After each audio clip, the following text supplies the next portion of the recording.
आज के इस वीडियो में हम लोग बात करने वाले हैं फिज़िक्स का बहुत ही important chapter dimensional unit and dimension का, जिसमें डायमेंशनल फार्मूला निकालने का बहुत ही इम्पोर्टेंट टॉपिक है।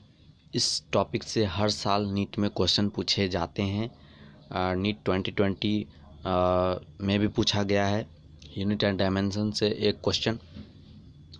तो मैं आज आपको इसमें ट्रिक बताऊंगा किस तरह से आप डायमेंशनल फार्मूला को निकाल सकते हैं इजीली, और लास्ट में मैं आपको कुछ डायमेंशन दिखाऊंगा जिसके सेम डायमेंशनल यूनिट होते हैं।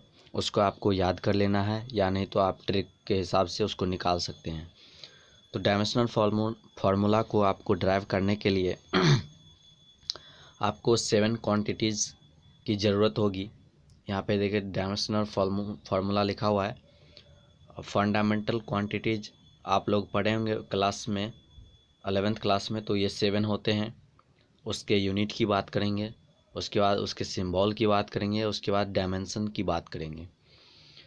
तो सबसे पहले फंडामेंटल क्वांटिटीज़ में मास आता है। तो मास को यूनिट में किस तरह से लिखते हैं? किलोग्राम में। उसका सिंबल कैसा होता है? केजी में लिखते हैं। और उसका डायमेंशन हम कैपिटल एम लिखते हैं मास को। उसके बाद सेकेंड फंडामेंटल क्वांटिटीज़ मेरा लेंथ है, जिसका यूनिट मीटर होता है, आप लोग पहले से जानते होंगे, जिसका सिंबल स्मॉल एम लिखते हैं और उसका डायमेंशन कैपिटल एल लिखते हैं।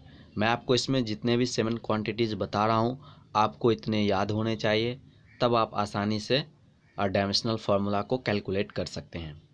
उसके बाद 3 क्वांटिटीज़ है मेरा टाइम, जिसका यूनिट सेकेंड होता है, इसका सिंबल एस होता है और इसका डायमेंशनल में टी लिखते हैं, कैपिटल टी। उसके बाद 4 फंडामेंटल क्वांटिटीज़ मेरा टेम्परेचर है, जिसको केल्विन से डिनोट करते हैं, यूनिट उसका होता है, सिंबल उसका के होता है और डायमेंशनल में भी उसको के और थीटा लिखते हैं।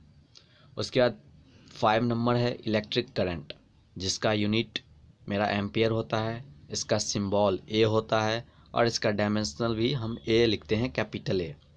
उसके बाद 7 है ल्यूमिनस इंटेंसिटी, जिसका यूनिट कैंडेला होता है, इसका सिंबल सी डी से लिखते हैं और इसका डायमेंशनल में भी हम सी डी लिखते हैं। उसके बाद 7 है अमाउंट ऑफ सब्सटेंस, अमाउंट दिया रहेगा, जिसका यूनिट मोल होता है, सिंबल यही होता है। तो ये डायमेंशनल फार्मूला को कैलकुलेट करने के लिए आपको ये 7 फंडामेंटल क्वांटिटीज़ के बारे में आइडिया होना चाहिए। उसका यूनिट किस तरह से लिखते हैं, सिंबल कैसा होता है और उसका डायमेंशनल किस तरह से लिखते हैं, आपको ये याद होने चाहिए। तो चलिए मैं आपको नेक्स्ट पेज पे लेकर चलता हूँ। उसके बाद आपको क्या याद रखना है।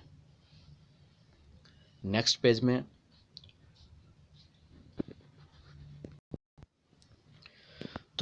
पेज में आपको क्या याद रखना है? अगर आपको डायमेंशनल फार्मूला निकालना है किसी भी चीज़ का, तो सबसे पहले आपको उसके बारे में फार्मूला पता होना चाहिए, या उसको अगर वो फंडामेंटल क्वांटिटीज़ के अंदर नहीं आता है, ये 7 फंडामेंटल क्वांटिटीज़ जो मैंने आपको बताए हैं इसके अंदर नहीं आता है, तो उसको हम क्या करेंगे, फंडामेंटल क्वांटिटीज़ में चेंज करेंगे, तब आपका डायमेंशनल फार्मूला आसानी से निकल जाएगा।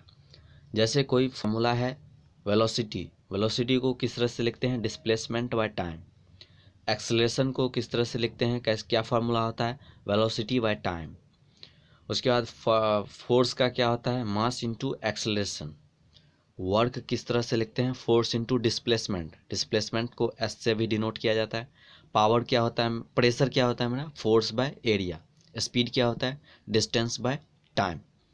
तो इस तरह से आपको कुछ फॉर्मूले याद रखने पड़ेंगे। उसके बाद ये सब मैं आपको बाद में बताऊंगा।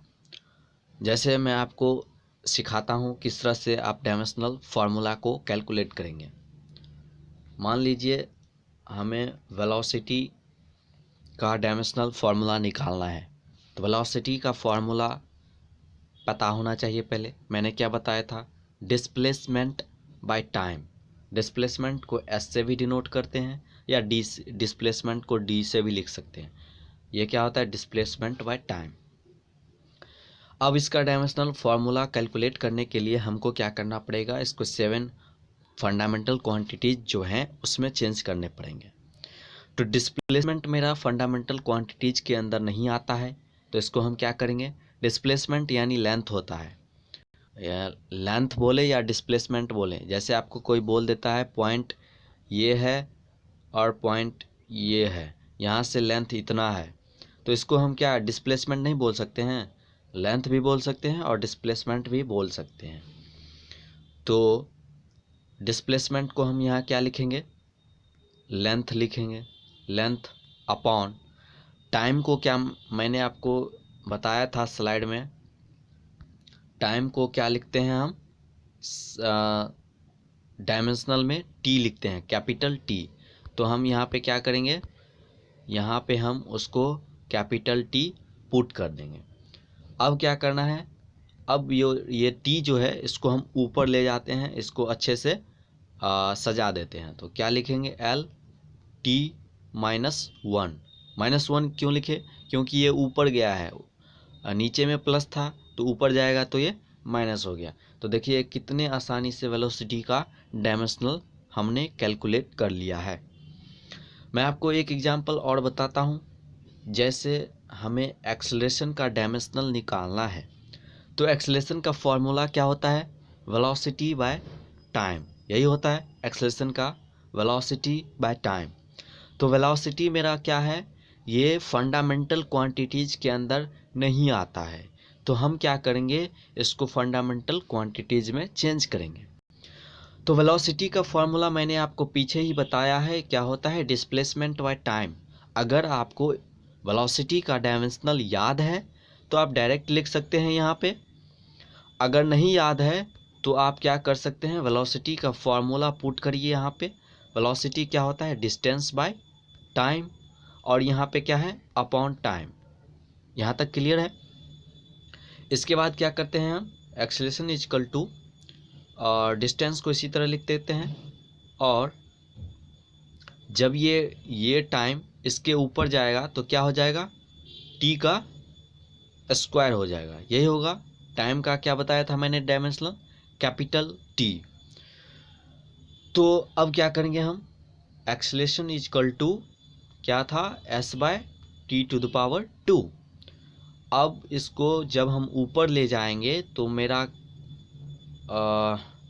डिस्प्लेसमेंट को किस तरह से हम लिख सकते हैं, मैंने बताया था डिस्प्लेसमेंट को L लिख सकते हैं, तो L अपॉन टी का पावर स्क्वायर। अब क्या करेंगे, अब यहाँ पे आपको क्या करना है, डिस्प्लेसमेंट के लिए क्या लिखा था, T to the power T का पावर 2। तो अब इसको हम ऊपर ले जाएंगे तो मेरा क्या होगा, L t-2। यहाँ पे प्लस में था तो जब ये ऊपर जाएगा तो माइनस हो जाएगा। कितने आसानी से हमने एक्सेलरेशन का फॉर्मूला भी निकाल लिया। इसी तरह से आपको कोई भी फॉर्मूला निकालना हो तो आपको क्या करना है, सिंपली उसका पहले फार्मूला याद होना चाहिए। फार्मूला अगर याद होगा तो उसको आप 7 फंडामेंटल क्वांटिटीज़ के अंदर उसको तोड़ेंगे और उसके बाद उसको आप आसानी से कैलकुलेट कर सकते हैं, उसका डायमेंशनल फार्मूला। अब मैं आपको कुछ दिखाता हूँ जो 7 फंडामेंटल क्वांटिटीज़, इसके अंदर ही सारे जितने भी डायमेंशनल फार्मूले निकाले जाते हैं किसी भी चीज़ का, चाहे वह ग्रेविटेशनल कांस्टेंट हो, बोल्टमैन कांस्टेंट हो, डायमेंशनल फार्मूला बस इसी 7 क्वांटिटीज़ के अंदर उसको ब्रेक किया जाता है और उसके बाद उसका डायमेंशनल फार्मूला कैलकुलेट किया जाता है। बस इतना आपको याद होगा तो आप इजीली डायमेंशनल फार्मूला को कैलकुलेट कर सकते हैं। तो चलिए मैं आपको कुछ यहाँ पे दिखा देता हूँ किसका डायमेंशनल फार्मूला सेम होता है। तो यहाँ पे अगर आपको याद करना है तो मैं आपको यहाँ पे यहाँ पे दिखा रहा हूँ, आपको इसका स्क्रीनशॉट ले लेना है तो ले लीजिए। देखिए यहाँ पे लिखा है strain, refractive index, relative density, angle, ATC वगैरह वगैरह जितने भी हैं यहाँ पे, इसके सब के डायमेंशनल क्या होते हैं, M0 L0 T0, यानी इसके जितने इसमें क्वांटिटीज लिखे हुए हैं सेम डायमेंशनल के होते हैं। उसका नेक्स्ट है मास एंड इनर्शिया, इसके मास और इनर्शिया के डायमेंशनल भी सेम होते हैं, तो यहाँ पे आपको दिख रहा है। उसके बाद मोमेंटम एंड इम्पल्स के भी डायमेंशनल सेम होते हैं। उसके बाद यहाँ पे भी देखिए लिखा हुआ है, ये सारे डायमेंशनल सेम होते हैं। यहाँ पे भी देखिए लिखा है, इसके भी सारे डायमेंशनल सेम होते हैं। तो आप इसका स्क्रीनशॉट ले लीजिए और इसको याद कर लीजिए, बस इतना से ही आपका काम चल जाएगा। तो फिर मिलते हैं नेक्स्ट वीडियो में, तब तक के लिए बाय।